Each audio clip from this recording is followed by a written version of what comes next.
حاضر ہو گیا اس لیے کہ مغرب کے بعد فوراً لکھنؤ میں مجھے 2 مہینے سے وہاں پڑھنا ہے، مغرب کے فوراً بعد، لہٰذا میں چاہتا ہوں جلد سے جلد یہاں سے روانگی ہو جائے، لہٰذا کوئی تفصیلی بیان بھی نہیں، کیونکہ ماشاءاللہ اس کے بعد مولانا میں خطاب فرمائیں گے، تو تفصیلی بیان کا موقع نہیں ہے۔ میں نے جس ارشاد کو، ارشاد رسالت مآب جو آپ نے اپنی بیٹی شہزادی فاطمہ زہرا سلام اللہ علیہا کے سلسلے میں آپ کا یہ ارشاد ہے، تو یہ بالکل متفق علیہ ہے، اور یہ شیعہ سنی تمام کتابوں میں یہ ارشاد درج ہے، اور شیعہ تو ساری کتابوں میں آپ کو ملے گا، لیکن اہل سنت کی جو سب سے معتبر کتاب سمجھی جاتی ہے، جس کو سب سے صحیح کتاب مانا جاتا ہے، وہ ہے صحیح بخاری۔ تو صحیح بخاری میں بھی یہ حدیث موجود ہے کہ رسول اللہ کا ارشاد یہ ہے کہ فاطمہ بضعۃ منی، فاطمہ میرا ٹکڑا ہے، اور جس نے اس کو اذیت دی اس نے مجھے اذیت دی، یہ ہے ارشاد۔ اور میں چاہتا ہوں تھوڑی دیر اسی پر گفتگو ہو اور اسی پر تھوڑا سا تبصرہ ہو جائے، اور بات جو ہے وہ مکمل میری ہو جائے۔ آپ دیکھیں کہ عام طور سے جو کہا جاتا ہے کہ رسول اللہ نے شہزادی کے لیے ارشاد فرمایا کہ شہزادی میرا جگر کا ٹکڑا ہے، فاطمہ میرے جگر کا ٹکڑا ہے، یا فاطمہ میرے دل کا ٹکڑا ہے، تو یہاں کے اوپر رسول نے فرمایا جگر کا ٹکڑا ہے، نہ یہ فرمایا کہ دل کا ٹکڑا ہے، بلکہ یہ فرمایا کہ میرا ٹکڑا ہے، سبحان اللہ، میرا ٹکڑا ہے۔ اب ماشاء اللہ پڑھے لکھے تھا سبھی یہاں پر تشریف فرما ہے۔ آپ دیکھیں کہ اگر یہ فرمایا ہوتا رسول اللہ نے، اللہ کے رسول نے یہ فرمایا ہوتا کہ فاطمہ میرے دل کا ٹکڑا ہے، تو بات جسم رسالت تک محدود رہ جاتی۔ اگر یہ فرمایا ہوتا جگر کا ٹکڑا ہے تو جسم رسالت تک بات محدود رہ جاتی، جبکہ انسان کی تخلیق ہوئی ہے جسم اور روح سے، جسم بھی ہے اور روح بھی ہے، دل جسم میں ہوتا ہے، روح میں نہیں ہوتا ہے۔ آپ سمجھتے ہی ہیں کہ جسم جو ہے وہ روح جو ہے اس میں دل ہے نہ جگر ہے، یہ جسم ہوتا ہے کہ جس میں دل بھی ہوتا ہے اور جگر بھی ہوتا ہے۔ تو اگر رسول اللہ یہ ارشاد فرماتے کہ میری بیٹی میرے جگر کا ٹکڑا ہے، تو بات جسم تک محسوس ہو جاتی، یعنی جو جسمانی صفات و کمالات رسول کے ہیں وہ بیٹی میں موجود ہیں۔ اگر یہ ارشاد ہوتا ہے کہ جگر کا ٹکڑا ہے تو جگر ظاہر ہے کہ جسم میں ہوتا ہے، جب فرمایا کہ میرے جگر کا ٹکڑا ہے تو اس کا مطلب ہے کہ جو رسول کے جسمانی صفات و کمالات ہیں وہ شہزادی میں ہیں، تو روح رہ جاتی ہے، جبکہ جسم اور روح دونوں ہیں۔ لیکن جب یہ ارشاد فرما دیا کہ میرا ٹکڑا ہے، جب کہا میرا ٹکڑا ہے تو اس پہ جسم بھی شامل ہو گیا، اس پہ روح بھی شامل ہو گئی۔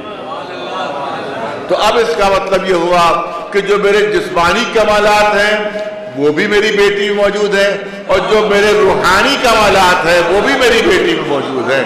صلوات بھیجیے میرے نواز۔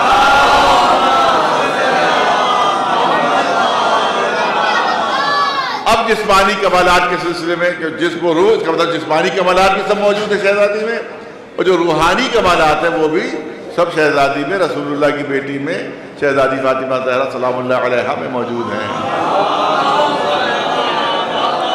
تو خود بخاری شریف میں جو رسول اللہ کے جسمانی صفات ہیں وہ بیان کیے گئے ہیں، اس میں سے 2 آپ کے سامنے پیش کرنا چاہتا ہوں جو خود بخاری شریف میں موجود ہیں۔ اسی میں یہ حدیث بھی ہے کہ فاطمہ میرا ٹکڑا ہے، اور اسی میں یہ رسول اللہ کی جسمانی صفات بھی موجود ہیں۔ ایک صفت جو صحیح بخاری میں ہے، وہ پورا واقعہ اس طرح سے صحیح بخاری میں درج کیا گیا ہے کہ رسول اللہ تشریف فرما ہے، تمام اصحاب کرام موجود ہیں، اور مکھیاں آ رہی ہیں، تو اصحاب کے جسم تو بیٹھ رہی ہیں مگر رسول کے جسم میں نہیں بیٹھ رہی ہیں۔ مچھر آ رہے ہیں، وہ اصحاب کو اذیت دے رہے ہیں مگر رسول اللہ کی طرف کوئی رخ نہیں کر رہا ہے۔ جو حشرات، کیڑے مکوڑے ہیں وہاں پر، وہ اگر کوئی آتا ہے تو اصحاب کے اوپر تو آ جاتا ہے وہ، مگر رسول اللہ کے جسم کے اوپر نہیں آتا وہ۔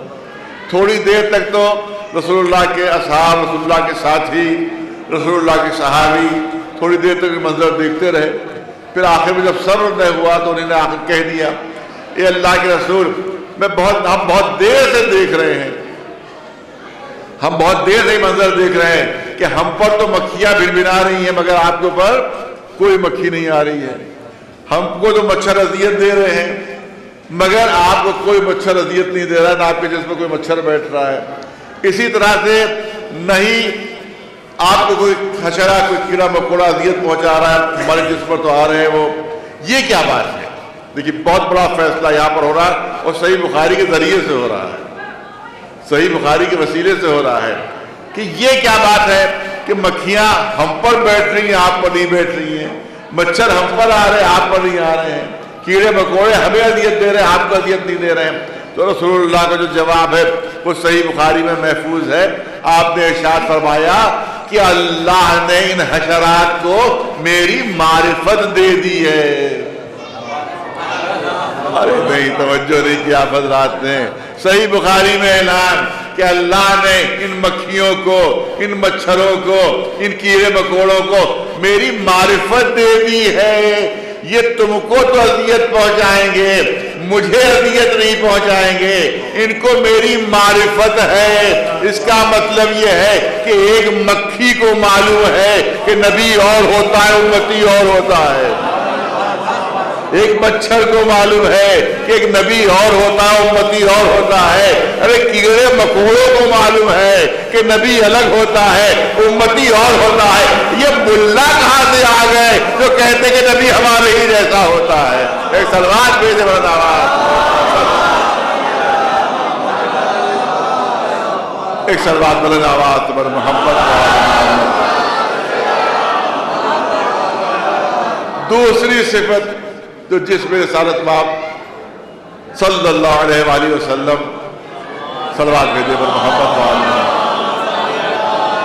جو صحیح بخاری ہی میں موجود ہے، کہیں باہر سے نہیں، اسی میں موجود ہے کہ رسول اللہ کے جسم میں پرچھائی نہیں تھی، رسول اللہ کے جسم میں سایہ نہیں تھا۔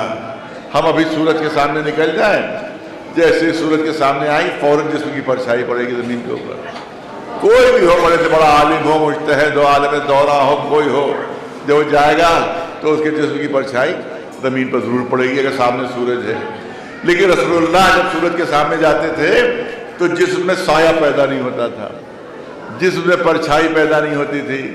تو اب کسی نے ایک بہت بزرگ صحابی سے، صحیح بخاری شریف میں تو نام ہے ان کا، میں نام نہیں لے رہا ہوں، ایک بہت بزرگ صحابی سے پوچھا، بلکہ نام لے ہی بھی دوں، حضرت عثمان سے پوچھا کہ یہ بتائیے کہ آخر رسول اللہ کے جسم میں سایہ کیوں نہیں تھا، رسول اللہ کے جسم میں پرچھائی کیوں نہیں تھی؟ تو ان جناب عثمان نے یہ جواب دیا کہ حقیقت یہ ہے کہ رسول اللہ کے جسم میں اگر پرچھائی ہوتی، اگر اس میں جسم میں سایہ ہوتا تو رسول اللہ جب دھوپ میں نکلتے تو پرچھائی زمین پر پڑتی، سایہ زمین پر پڑتا، اصحاب ملنے آتے تھے، کوئی ہاتھ چومنے آ رہا ہے، کوئی دستبوسی کرنے آ رہا ہے، کوئی دامن چوم رہا ہے، کوئی آ کر گلے مل رہا ہے، تو جب بھی اصحاب قریب آتے رسول اللہ کے تو زمین کے اوپر اگر پرچھائی ہوتی، زمین کے اوپر اگر رسول کا سایہ ہوتا تو کسی بھی صحابی کا پیر اس پرچھائی پر پڑ سکتا تھا۔ ارے توجہ ہے، کسی بھی صحابی کا پیر، کسی بھی ساتھی کا پیر اس پرچھائی پر پڑ سکتا تھا، لہذا اللہ کو گوارا نہیں تھا، اللہ کو گوارا، ارے یہ صحیح بخاری شریف پیش کر رہا ہوں آپ کے سامنے کہ اللہ کو گوارا نہیں تھا کہ رسول کے کسی صحابی کا پیر رسول کی پرچھائی تک بھی پڑے، رسول کے سائے پر پڑے، اسی لیے رسول کے جسم میں سایہ نہیں تھا۔ اب مرتبے کا فرق سمجھو، اب مرتبے کا فرق سمجھو، اللہ کو یہ گوارا نہیں کہ کسی کا پیر رسول کے سائے پر پڑے۔ اب بتاؤ وہ پیر کتنے عظیم ہوں گے، وہ قدم کتنے عظیم ہوں گے کہ جس وقت کعبے میں مشکنی ہو رہی ہے تو علی کے قدم دوش رسالت پر نظر آ رہے ہیں۔ ایک صلوات بھیجے بلند آواز۔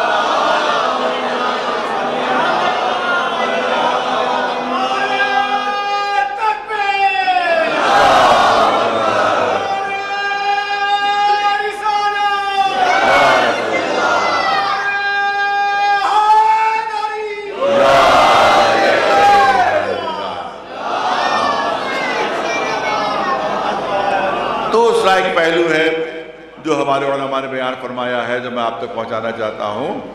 وہ ایک پہلو ہے، وہ بھی بڑا لطیف پہلو ہے کہ عام طور سے جو ارشاد رسول کا ٹرانسلیشن ہوتا ہے، جو ارشاد رسول کا ترجمہ ہوتا ہے، وہ ہوتا ہے کہ فاطمہ میرا ٹکڑا ہے. رسول نے فرمایا کہ فاطمہ میرا ٹکڑا ہے. اور اگر غور کیا جائے، فکر کی جائے، تو ارشاد رسول کا یہ لٹرل ٹرانسلیشن نہیں ہے، یہ ارشاد رسول کا بالکل لفظی ترجمہ نہیں ہے. اور عربی داں یہاں پر تشریف فرما ہے، اگر رسول نے ارشاد فرمایا ہوتا کہ فاطمہ میرا ٹکڑا ہے تو عربی میں کیا ہوتا؟ فاطمۃ بضعتی، یا نسبتی کے ساتھ ہوتا. فاطمۃ بضعتی، فاطمہ میرا ٹکڑا ہے. اب ترجمہ ہوتا فاطمہ میرا ٹکڑا ہے. مگر رسول اللہ نے یہ ارشاد نہیں فرمایا کہ فاطمۃ بضعتی، بلکہ کیا ارشاد ہے؟ بضعۃ منی. ارے بہت توجہ ہو رہا ہے. علماء سے پوچھا گیا کہ آخر رسول نے یہ کیوں نہیں کہا کہ فاطمۃ بضعتی، فاطمہ میرا ٹکڑا ہے، بلکہ یہ کیوں لفظیں بدل دی اور کہہ رہے فاطمۃ بضعۃ منی؟ اب ترجمہ کیا ہوگا؟ یہ نہیں کہ فاطمہ میرا ٹکڑا، یہ ٹرانسلیشن نہیں ہوگا. اب ٹرانسلیشن یہ ہوگا فاطمہ وہ ٹکڑا ہے جو مجھ سے ہے. ارے بہت بھرپور توجہ، خاص طور سے صاحبان فکر اور صاحبان علم کی بھرپور توجہ کہ علماء نے بتایا کہ دیکھیے اب اس کا ٹرانسلیشن یہ ہوگا کہ فاطمہ وہ ٹکڑا ہے جو مجھ سے ہے. سوال یہ فرق کیا ہو گیا، کیا ڈفرینس ہو گیا؟ رسول اگر یہ فرماتے کہ فاطمہ میرا ٹکڑا ہے، اور رسول نے کہا میرا ٹکڑا نہیں کہا بلکہ کہا فاطمہ وہ ٹکڑا ہے جو مجھ سے ہے، کیا فرق ہو گیا؟ نہیں، مثال پیش کر دی جائے، اور بہت آسان سی مثال ہے اور یہاں کے ماحول کے مطابق وہ مثال ہے. گومتی یہاں پر گنگا ندی بہہ رہی ہے. گنگا اتنی بڑی ندی جو بہہ رہی ہے یہاں پر، اتنا بڑا دریا ہے جو بہہ رہا ہے یہاں کے اوپر. اس میں دیکھیے پانی کتنا زبردست ہے. اس کے اندر اگر نجاست گر جائے تو گنگا کا پانی نجس ہے. کوئی بھی دریا ہو، گنگا، گومتی، ستلج، چناب، کوئی بھی دریا ہو، میں تو کیونکہ یہیں پہ ہے اس لیے مثال دے رہا ہوں، تو گنگا دریا کا پانی نجس نہیں ہوگا. دریا کا پانی نجس نہیں ہوگا. اس میں آپ نے دیکھا بھی آتے وقت دیکھا میں نے کہ زبردست دھارا بہ رہا تھا کہ جس میں بھنور پڑ رہے تھے. تو والا دریا میں بھنور پڑتے ہیں. آپ دیکھیں اس میں سیلاب آ جاتا ہے، اس میں طوفان آ جاتا ہے، کیونکہ دریا کی خصوصیت یہ ہے. لیکن اگر اسی گنگا سے ہم ایک گلاس پانی لے لیں، ایک گلاس میں اگر پانی لے لیں، ایک کٹورے میں اگر پانی لے لیں، ایک جگ میں اگر پانی لے لیں، تو یہ پانی جو جگ میں ہے وہ کیا ہے؟ اسی پانی کا ایک جز ہے، اسی گنگا ندی کا ایک جز ہے جو کٹورے میں آ گیا، جو گلاس میں آ گیا، جو جگ میں آ گیا. مگر جو صفتیں اس ندی میں پائی جاتی ہیں وہ جگ کے پانی میں نہیں پائی جاتی، وہ گلاس کے پانی میں نہیں پائی جاتی، وہ کٹورے کے پانی میں نہیں پائی جا سکتی. کیونکہ ندی میں اگر نجاست گر جائے، دریا میں گر جائے نجاست، تو دریا پاک رہے گا، نجس نہیں ہو جائے گا. مگر اگر جگ میں نجاست گر جائے تو جگ کا پانی نجس ہو جائے گا. کٹورے میں گر جائے، کٹورے کا پانی نجس ہو جائے گا. گلاس میں نجاست گر جائے، گلاس کا پانی نجس ہو جائے گا. ارے دریا میں دھارے بہتے ہیں مگر جگ کے پانی میں کوئی دھارا آپ کو نہیں ملے گا. وہاں طوفان آ سکتا ہے، گلاس کے پانی میں طوفان نہیں آئے گا. وہاں بھور پڑتے ہیں، اس میں آپ بھور نہیں دیکھیں گے. اس کا مطلب یہ ہے کہ جز تو ہے مگر جب کل سے الگ ہوا تب کل کے سارے صفات اس میں نہیں موجود ہیں.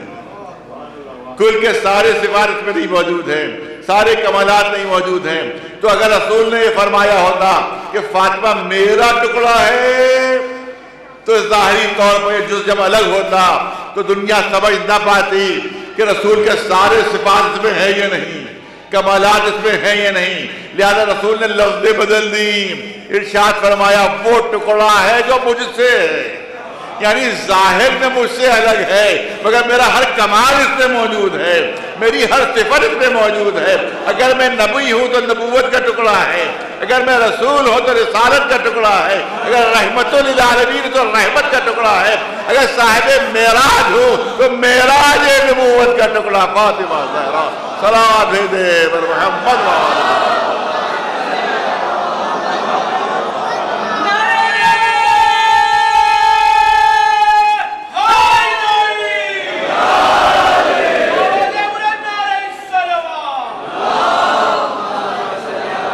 اب بہت نازک موضوع یہاں تک کرنا چاہتا ہوں مگر حوالے کے ساتھ تاکہ کسی کو کوئی اعتراض کی گنجائش نہ رہے۔ علامہ البانی یہ مصر کے بہت بڑے عالم ہیں، ابھی کچھ عرصے پہلے ان کا انتقال ہوا ہے۔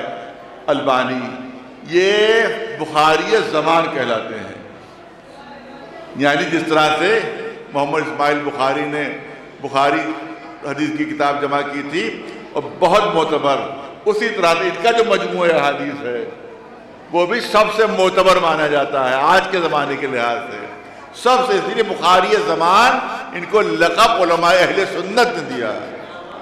بخاری زمان البانی کو ان کا مجموعہ احادیث صحیحہ ہے، ان کا ہے مجموعہ احادیث صحیحہ، اور اس پہ انہیں نے یہ حدیث لکھی۔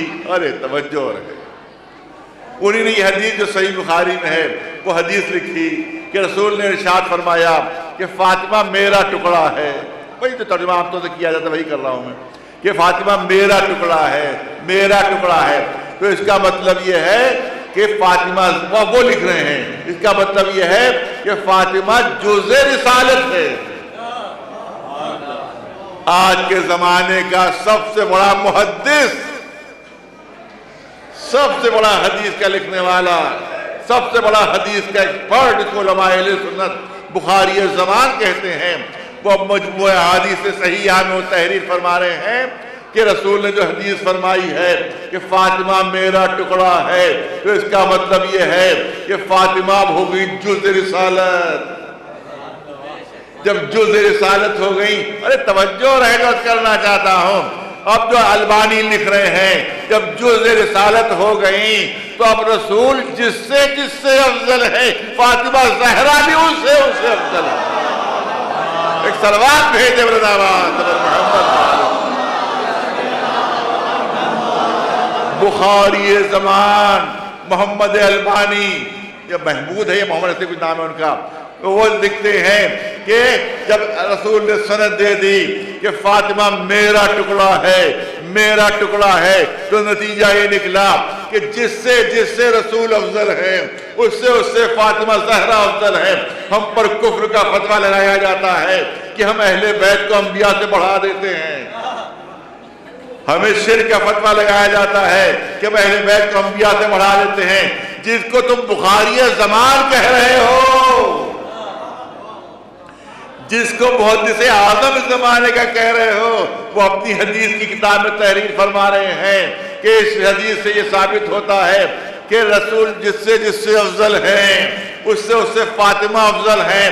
اب یہ میری تفصیل نہیں، ان کی تفصیل ہے، ان کی تفصیل ہے۔ خود انہوں نے کہا جب رسول سب سے جس سے افضل ہے اس سے فاطمہ زہرا افضل ہے، تو یہ ثابت ہوا کہ رسول اگر آدم سے افضل ہیں تو فاطمہ بھی آدم سے افضل ہیں، رسول اگر نوح سے افضل ہیں تو فاطمہ بھی نوح سے افضل ہے، اگر رسول ابراہیم سے افضل ہیں تو فاطمہ بھی ابراہیم سے افضل ہیں، اگر رسول اللہ موسیٰ سے افضل ہیں تو رسول موسیٰ سے بھی افضل ہیں، اگر تو فاطمہ موسیٰ سے بھی افضل ہیں، اگر رسول عیسیٰ سے افضل ہیں تو فاطمہ زہرا عیسیٰ سے بھی افضل ہیں، اور اگر رسول اپنی تمام ازواج سے افضل ہیں تو فاطمہ زہرا بھی ہر زوج رسول سے افضل ہے۔ ایک صلوات بھیجے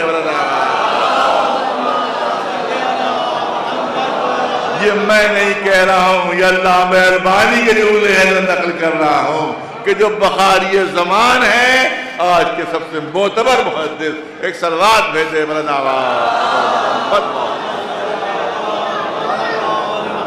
اس کا مطلب یہ ہے کہ سب سے برتر جو شخصیت وہ ہے وہ اہل بیت کی شخصیتیں ہیں کہ جو انبیاء سے افضل ہے، رسولوں سے افضل ہے، صرف مستثنا ہے حضور سرور کائنات محمد مصطفیٰ صلی اللہ علیہ وسلم۔ اب ایک اور تحریک شہزادی کا تذکرہ، زیادہ وقت نہیں لینا ہے، 10 منٹ لینا ہے، آپ کے سے زیادہ نہیں لینا ہے۔ یہ بھی صحیح ستہ کی حدیث ہے جو آپ کے سامنے پیش کر رہا ہوں۔ عجیب و غریب حدیث ہے، ذہن حیران ہے کہ ہم کیسے اس کو آپ کے سامنے تشریح کریں اور اس کی توضیح کریں۔ حدیث ہے، آپ نے ارشاد فرمایا کہ جہاں پر فاطمہ زہرا راضی ہوتی ان اللہ یغضب لغضب فاطمہ۔ اللہ اکبر، اللہ اکبر۔ رسول اللہ سند دے رہے ہیں اپنی بیٹی کے لیے کہ ان اللہ یغضب لغضب فاطمہ ویرضا لرضاها۔ سنیے ترجمہ، سنیے، جو عربی دان نہیں ہے وہ سنے۔ رسول ارشاد فرما رہے ہیں کہ جہاں پر فاطمہ زہرا راضی ہوتی ہیں وہاں پر اللہ راضی ہوتا ہے۔ جہاں پر فاطمہ زہرا راضی ہوتی ہیں وہاں اللہ راضی ہوتا ہے، اور جہاں فاطمہ زہرا ناراض ہوتی ہیں وہاں پر اللہ ناراض ہوتا ہے۔ دیکھیے بندگی کے معراج بتائی گئی ہے، علماء ماشاءاللہ تشریف فرما ہے، مجھ سے بہتر جانتے ہیں۔ بندگی کی معراج بتائی گئی ہے۔ بندگی کی معراج کیا ہے؟ بندگی کی معراج یہ ہے کہ جہاں پر اللہ راضی ہو وہاں بندہ راضی ہو۔ بندگی کی معراج یہ ہے کہ جہاں اللہ ناراض ہو وہاں بندہ ناراض ہو۔ مگر رسول اللہ یہ سند نہیں دے رہے ہیں کہ جہاں اللہ ناراض وہاں فاطمہ ناراض، جہاں اللہ راضی وہاں فاطمہ راضی، یہ سند نہیں، بلکہ برعکس ہے، الٹی سند ہے، برعکس سند ہے۔ سند دے رہے ہیں جہاں فاطمہ راضی وہاں اللہ راضی، جہاں فاطمہ ناراض وہاں اللہ ناراض۔ متفق علیہ حدیث ہے، متفق علیہ حدیث ہے۔ اب میں بس ہلکا سا تبصرہ کرنا چاہتا ہوں، انشاءاللہ کسی کو برا نہیں لگے گا، کیونکہ حدیث کی روشنی ہی میں تبصرہ کروں گا۔ اب جس کے لیے بھی رضی اللہ تعالیٰ عنہ کہیے، ارے توجہ رہے، جس کے لیے بھی رضی اللہ تعالیٰ عنہ کہیے اللہ اس سے راضی ہو جائے، اللہ اس سے راضی ہو جائے۔ نہیں نہیں، عجیب چیز ہے، علماء تشریف فرما ہے، یہ رضی اللہ تعالیٰ عنہ دعا ہے، یہ دعا ہے۔ عربی کی خصوصیت یہ ہے کہ دعا بھی اس میں پاسٹ ٹینس میں ہوتی ہے، دعا بھی اس میں ماضی کے صیغے میں ہوتی ہے۔ تو یہ رضی اللہ تعالیٰ عنہ یہ دعا ہے، یعنی مسلمان 1400 سال سے دعا مانگ رہا ہے کہ اللہ ان سے راضی ہو جائے، اللہ ان سے راضی ہو جائے۔ آپ یاد رکھیں کہ دعا اس چیز کے لیے مانگی جاتی ہے کہ جو ابھی حاصل نہ ہوئی ہو۔ جو شے حاصل نہیں ہوئی ہوتی ہے دعا اسی کے لیے مانگی جاتی ہے۔ جو چیز حاصل ہو جائے اس کے لیے دعا نہیں مانگی جاتی، اس کے لیے شکر ادا کیا جاتا ہے، اس کے لیے شکر ادا کیا جاتا ہے۔ کوئی صاحب مریض، ان کو بخار، ہم گئے، اللہ آپ کو صحت دے دے، آپ کا بخار دور ہو جائے، دعا ہوگی۔ لیکن وہ صحیح سالی میں سڑک پر ٹہل رہے، میں ان کے بعد پہنچا، اللہ آپ کو صحت دے دے، آپ کا بخار دور ہو جائے، وہ لڑنے مرنے پہ تیار ہو گئے۔ کیا سمجھتے تھے زندگی بھر بیمار ہوگا؟ کیا چاہتے تھے زندگی بھر بخار اترے ہی نہ میرا؟ اب بخار اتر چکا میرا، اب دعا کی ضرورت نہیں ہے، اللہ کے شکر کی ضرورت ہے کہ اللہ کا شکر ہے کہ بخار اتر گیا۔ تو جو چیز حاصل نہیں ہوتی ہے اس کے لیے دعا مانگی جاتی ہے۔ 1400 سال سے مسلمان دعا مانگ رہے ہیں اللہ راضی ہو جائے، اللہ راضی ہو جائے۔ اس کا مطلب ہے مسلمان کا دعا مانگنا اس بات کی دلیل ہے کہ اللہ بھی راضی نہیں ہوا ہے۔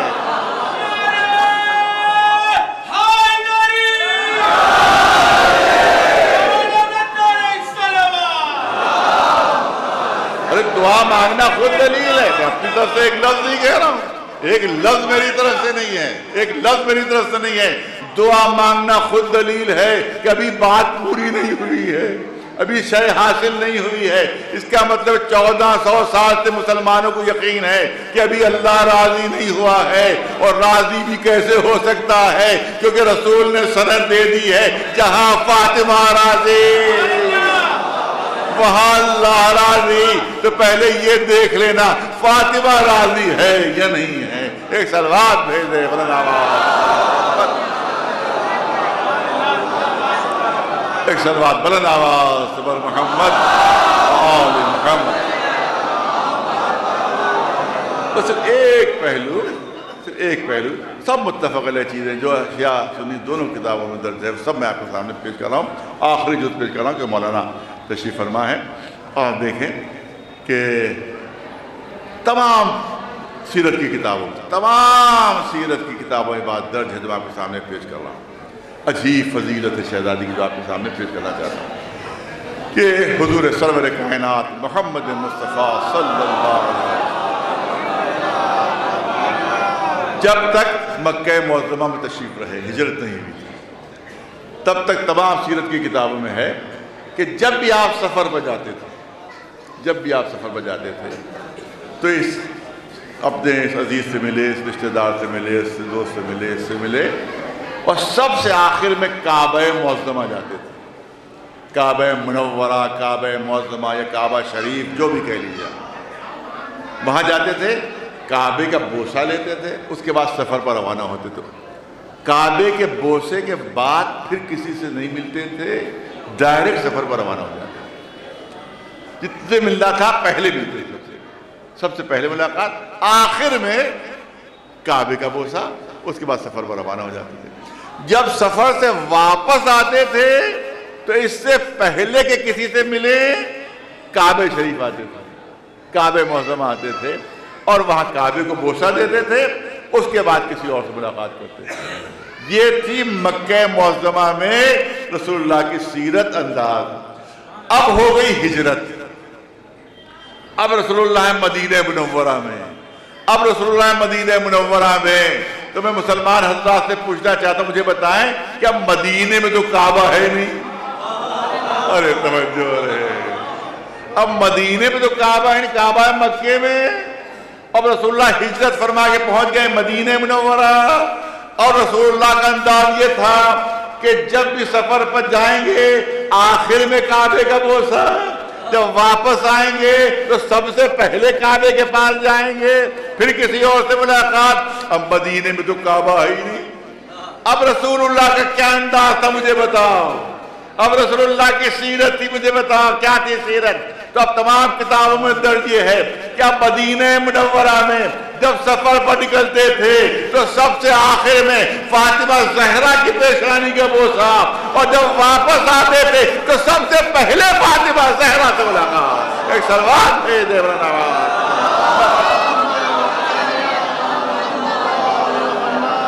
یہ ہے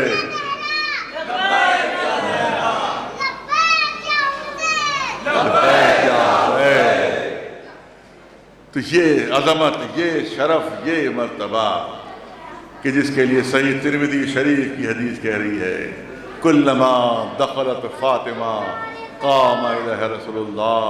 جب بھی صحیح ترمذی جیسا صحیح بخاری ہے اسی طرح سے صحیح ترمذی شریف ہے، اس میں حدیث کہ جب بھی فاطمہ زہرا آتی ہیں اللہ کے رسول تعظیم کے لیے اٹھتے ہیں، ہاتھوں کو بوسہ دیتے ہیں، اپنی مسند پر بٹھاتے ہیں، اپنی جگہ پر بٹھاتے ہیں. ان ہاتھوں کو بوسہ دیتے تھے رسول، ان ہاتھوں کو رسول بوسہ دیتے تھے، تعظیم کے لیے اپنی بیٹی کے لیے اٹھتے تھے، اپنی جگہ پر بٹھاتے تھے. مگر کیا کیا جائے مسلمانوں کا کہ ادھر رسول اللہ کی ظاہری طور پر آنکھیں بند ہوئی، ادھر اولاد پر ستم کے پہاڑ ہیں. شہزادی نوحہ پڑھ رہی ہے کہ سبت علیہ مصائب النہار سبت علی الایام سرن لیالیا. اے بابا آپ کے مرنے کے بعد مجھ پر اتنی مصیبتیں پڑی کہ اگر پہاڑوں میں پڑتی تو پہاڑ ریزہ ریزہ ہو جاتے، اگر روشن دنوں میں پڑتی تو روشن دن تاریک راتوں میں تبدیل ہو جاتے۔ ہاں، تاریخ اسلام کا سیاہ ترین باب کہ جب شہزادی کے دروازے پر لکڑیاں جمع کی گئی، آواز دی گئی علی کو نکالو ورنہ ہم گھر میں آگ لگا دیں گے۔ شہزادی کی فریاد، ارے اس گھر میں تو میرے چھوٹے چھوٹے بچے ہیں، اس گھر میں تو حسن حسین ہیں، کیا بچوں سمیت گھر کو جلا دو گے؟ آنے والوں نے بڑی بے شرمی سے کہا، بڑی بے حیائی سے کہا کہ ہاں بچوں سمیت گھر کو جلا دیں گے۔ عزاداروں، دروازہ توڑا جاتا ہے، تفصیلی مسائل نہیں، بس 5 منٹ۔ جب دروازہ توڑا جاتا ہے تو روایت کہتی ہے کہ شہزادی دیوار و در کے درمیان آ جاتی ہیں، پسلیاں چکنا چور ہو جاتی ہیں، جناب محسن کی شہادت ہو جاتی ہے۔ ایک روایت تو یہ ہے، دوسری روایت اور بھی ہے جو کم پڑھی جاتی ہے۔ وہ روایت اس طرح سے ہے کہ جب دروازہ توڑا جانے لگا تو شہزادی بالکل دروازے سے لگی کھڑی ہوئی تھی، بالکل متصل کھڑی ہوئی تھی۔ شہزادی کا دروازے سے متصل کھڑا ہونا خود اس بات کی دلیل ہے کہ شہزادی کو تصور بھی نہیں تھا کہ میرے گھر کا دروازہ توڑا جائے گا، میرے گھر کا دروازہ گرایا جائے گا۔ دروازے سے متصل کھڑی تھی، اب جو دروازے کا دھکا دیا گیا تو ایک لمبی سی میخ تھی، ایک لمبی سی کیر تھی دروازے میں جو شہزادی کے پسلیوں کے آر پار ہو گئی، جس کی وجہ سے پسلیاں بھی شکستہ ہوئی، جناب محسن کی شہادت بھی ہو گئی۔ بس ہزاروں بہت مختصر مسائل۔ اب شہزادی زمین پر گر پڑی، دروازے قریب زمین پر گر پڑی، ٹوٹی پسلیوں پر ایک ہاتھ ہے۔ سنیے، 2-3 منٹ، بس 2-3 منٹ، ٹوٹی پسلیوں پر ہاتھ ہیں۔ لوگ درانہ اندر گھس آئے اور علی کو گرفتار کیا۔ اب جو لے کر جائیں گے علی کو تو ظاہر دروازے ہی طرف سے تو جائیں گے، گرفتار کر کے جب لے جائیں گے تو دروازے ہی سے تو جائیں گے، اور دروازے قریب شہزادی زخمی حالت میں پڑی ہوئی ہے، ایک ہاتھ پسلیوں پر ہے۔ جیسے ہی علی کو گرفتار کر کے لوگ لے جانے لگے، ایک ہاتھ پسلیوں پر تھا، ایک ہاتھ آگے بڑھایا، جیسے ہی علی قریب سے گزرے فاطمہ نے علی کا دامن تھام لیا، علی کا دامن تھام لیا۔ میں علی کو جانے نہیں دوں گی، میں علی کو جانے نہیں دوں گی، میں علی کو جانے نہیں دوں گی۔ آنے والوں نے سختی سے کہا، اے فاطمہ علی کا دامن چھوڑ دو، اے فاطمہ علی کا دامن چھوڑ دو۔ جناب شہزادی فرماتی ہے کہ نہیں نہیں، میں علی کا دامن نہیں چھوڑوں گی، میں علی کو جانے نہیں دوں گی۔ جب آنے والوں کو یقین ہوا کہ فاطمہ دامن نہیں چھوڑے گی تو قنفذ ملعون آگے بڑھا، تلوار کا دفتہ شہزادی کے ہاتھ کے اوپر پڑا، ہاتھ کوہنی سے شکستہ ہوا، دامن چھوٹا۔ عزاداروں، یہ ٹوٹا ہوا ہاتھ پھر صحیح نہیں ہوا۔ عزاداروں، ارے اس کے بعد شہزادی اس ہاتھ سے کام نہیں لے سکی، اس ہاتھ سے کام نہیں لے سکی۔ جب شہزادی دنیا سے رخصت ہوئی، مولا علی نے غسل دیا، مولا علی نے کفن پہنایا، بچوں کو آواز دی، اے بچوں آ جاؤ اور آخری بار اپنی ماں کو دیکھ لو، اب قیامت سے پہلے ملاقات نہ ہوگی۔ اب تفصیل چھوڑتے ہوئے عرض کرنا چاہتا ہوں، سارے بچے قریب آئے، جس میں ننھی سی زینب بھی تھی، کم سی زینب بھی تھی۔ جب ماں کو کفن میں لپٹے دیکھا تو اپنا معصوم چہرہ اٹھا کر باپ سے ایک سوال کیا، باپ سے ایک سوال کیا، بابا میرے ایک سوال کا جواب دے دیجیے۔ کہ ننھی بچی زینب کیا پوچھنا چاہتی ہو؟ کہ بابا میں نے کئی میتیں دیکھی کہ جن کو جب کفن میں لپیٹا جاتا ہے تو پیر بھی سیدھے کر دیے جاتے ہیں، ہاتھ بھی سیدھے کر دیے جاتے ہیں۔ اے بابا آپ نے اماں کے پیروں کو بھی سیدھا کیا، لیکن صرف ایک ہاتھ سیدھا کیا، دوسرا ہاتھ آپ نے سیدھا کیوں نہیں کیا؟ علی تڑپ گئے، اے میری ننھی بچی